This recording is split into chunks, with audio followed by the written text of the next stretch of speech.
इसके चुनाव में सवाल सुन लीजिएगा।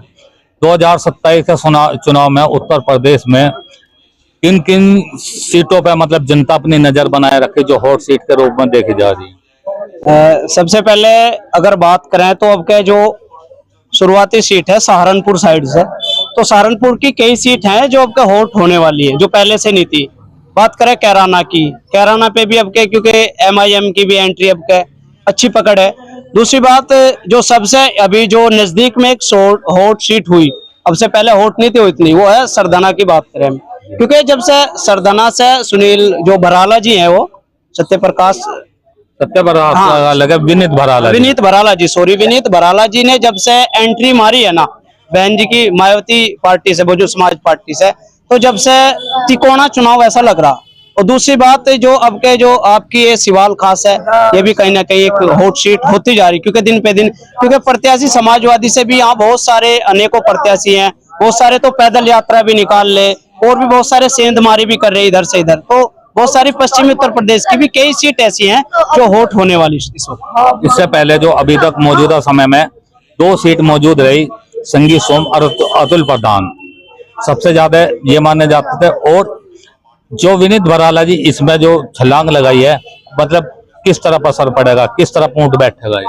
क्योंकि जो विनीत भराला की एंट्री से मुझे लगता है, ये मेरा व्यक्तिगत आंकड़ा है स्वामी जी, क्योंकि जो मुझे लगता है जो जाट वोटर है ना, जो कहीं ना कहीं समाजवादी का भी नहीं था और वो बीजेपी को भी नहीं देता बहुत सारे वोटर, तो वो उनका लाभ सीधा सीधा, और जो उसका कोर वोटर है बहुजन समाज पार्टी का, जो कोर वोटर है जो एक खेती से जुड़ा हुआ है, 60 साल के करीब का वोटर है, वो सीधा उसका सीधा का सीधा फायदा भराला जी को। मेरा एक सवाल है, नुकसान कैसे होगा इन दोनों में, अतुल प्रधान या संगी सोम? देखो, इस बात को तो अभी हम कह नहीं सकते, लेकिन सीधा सीधा हाँ, भराला जी के आने के बाद में भराला जी किसकी वोट में सेंधमारी करेंगे लगता है? क्योंकि वहां की जो राजपूत वोट हैं वो कम खिसकेगी भराला जी पे, लेकिन जो उसकी क्या नाम अतुल प्रधान जी की दूसरी अदर जो ऐसी वोट हैं वो जो आती थी, तो उनमें सेंधमारी भराला जी की चल रही, मेरा मानना खुद का। तो आपका कहने का मतलब जो सेंधमारी अतुल प्रधान की वोटों पे हो रही है जी, क्योंकि पब्लिक भी एक थोड़ी सी तंग थी, क्योंकि जो किसान नेता राकेश टिकैत जी ने भी कहा था एक बयान में, सुरूरपुर में एक बयान दिया था उन्होंने, कि इनके दोनों के अंदर की बात है, एक वो लड़ेगा को लड़ेगा, ये तीसरे को नहीं चाहते। वहां में मौजूद था, मेरे पास वीडियो है वो।